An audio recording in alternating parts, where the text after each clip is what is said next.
Hey there, welcome to the Graphic Vault.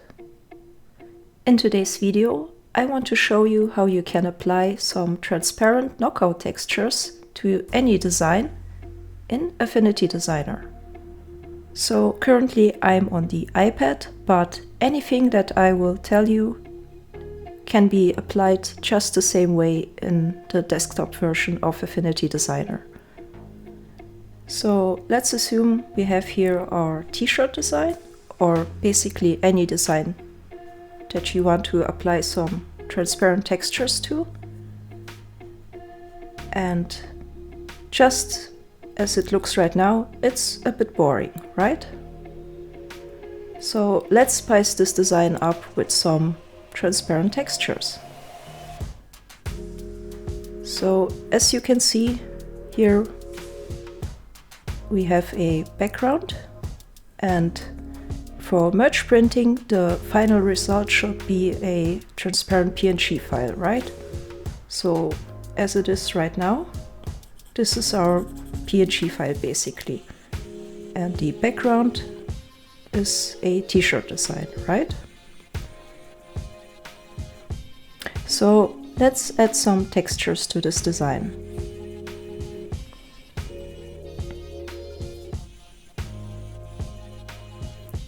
So I have these textures here from Texture Labs. A big shout out to them. I am not affiliated to them in any way, but go and check out their website. They have a lot of free textures there. So big thanks to them. And let's just grab, let's see. Well, this looks cool. Yeah, let's grab this half-tone-ish texture here and copy it and place it into Affinity Designer. Okay, so it's pretty big. Let's scale it down a bit.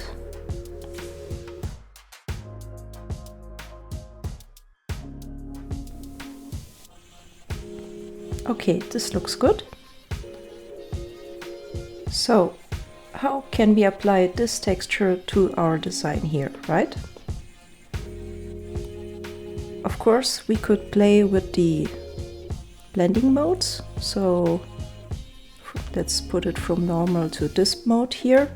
And basically, the white background disappears and our texture is applied to the design. But this doesn't look good, right? Because we still have these textures visible around here. We don't want it to be that way. So let's put it back into normal mode. So what you need to do here is to first make this texture a mask. Go into this setting here and rasterize it as a mask. And guys, my interface is in German, but this applies to any language. So just select this option here, rasterize as a mask. And now, if we do this, it's basically a mask now. But it's still off, right? So it just turned into white textures, and if we have a black background, let's assume this background is our t-shirt where the design gets printed onto, you still would see those white textures around the design. We don't want that. So what we have to do next is to group all this, the design and the mask. Select both layers and just turn it into a group. You can also go here and select group, and there you go. Now we have a clean, transparent mask that knocks out our design. And the cool part is, everything is still editable. So we can change this design however we want. So I can change the color here, just the way I like it. So we can turn it green, whatever. We can add even more elements to this design. And as long as everything stays in this masking group, let's just rename it so it's more clear to you.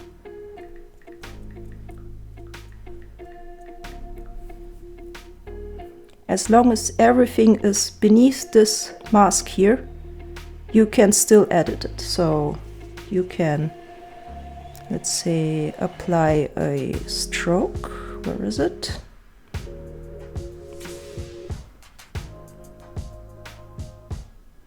And the textures will also apply to any effect that you put on your design. So, as you can see, oops, the textures are also applied to the stroke here, right? And of course you can still scale your mask, so you can make it smaller or bigger, just as you like.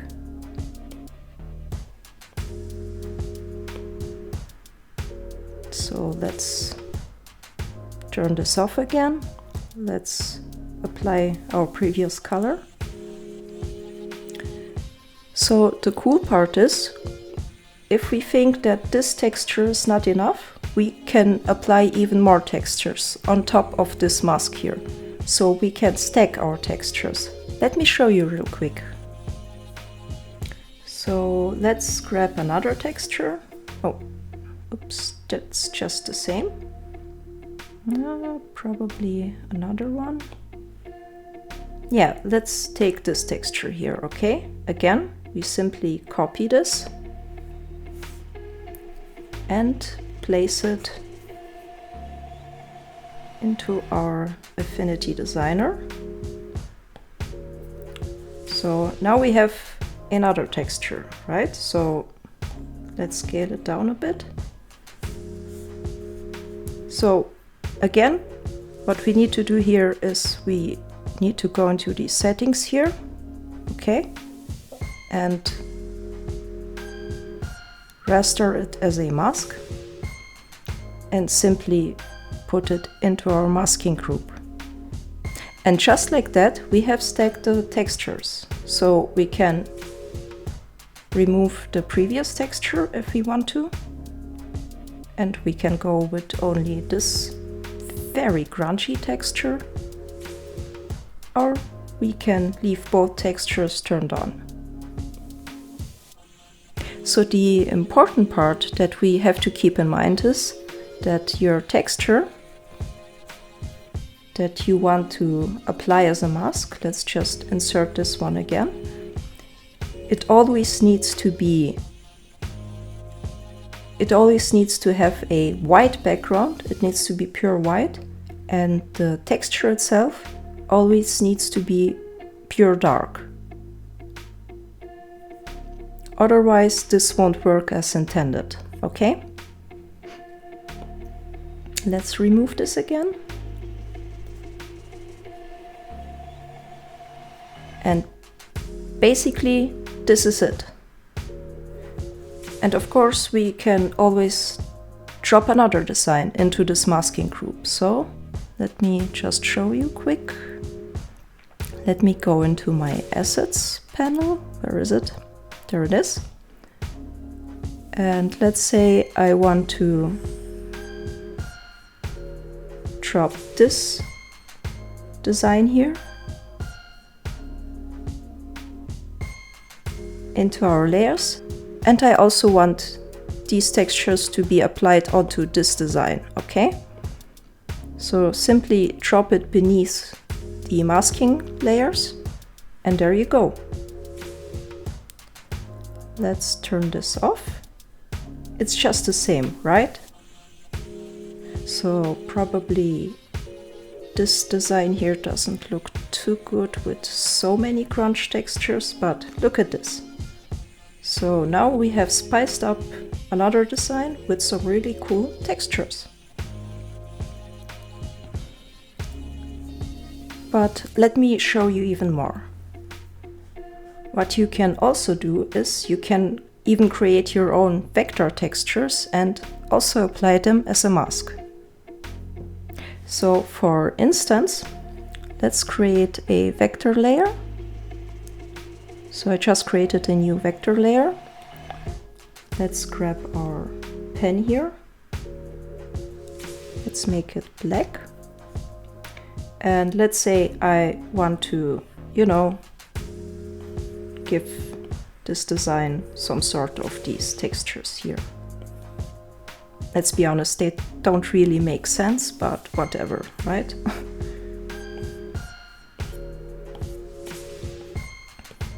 So I made some of my own textures, and this is all vector, as you can see, right? So in order to apply these textures to this design, just the same way as we did previously here, you need to grab these textures here and probably group them first. And then we need to create the white background here. So let's do this quickly.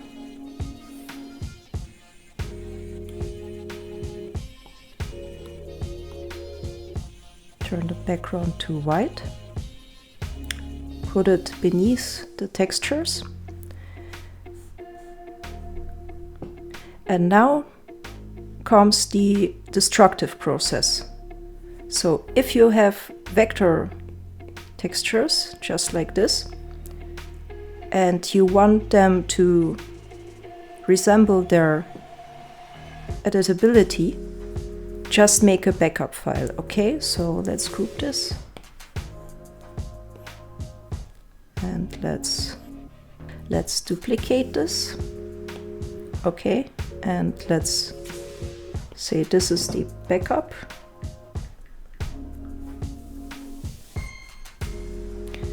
So this file will retain its vector probabilities here. Okay, it is still editable.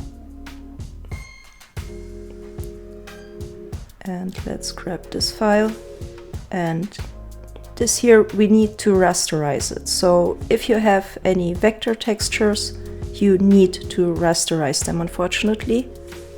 So as I said, please keep a backup of your file. So let's rasterize both layers here. Rasterize. Let's rasterize the background. And now we have to merge both layers into one. So just, merge both selected layers here. And now we have basically a pixel vector texture here. Well, it's not vector anymore, obviously. And we just do the same process. Now, as this layer is a pixel layer, just go and raster as a mask. And again, put it into our masking layer here. Okay? And as you can see, we have applied our own textures to our design. Of course, this one doesn't look really good, but it was only for demonstration purposes. Let's switch it off. And just like that, guys, you can apply any amount of grunge textures or whatever textures you like as a mask to any of your designs. It's just as easy as that. And now we can print our design onto a t-shirt, a mug, or whatever merch you have in mind. So guys, this is it for this video. I hope you learned something new. I hope this little tutorial was helpful. If you like to see more content like that in the future, please consider to leave a like and subscribe to this channel. If you have any further questions, feel free to leave them down below in the comments. Thanks for watching. Peace.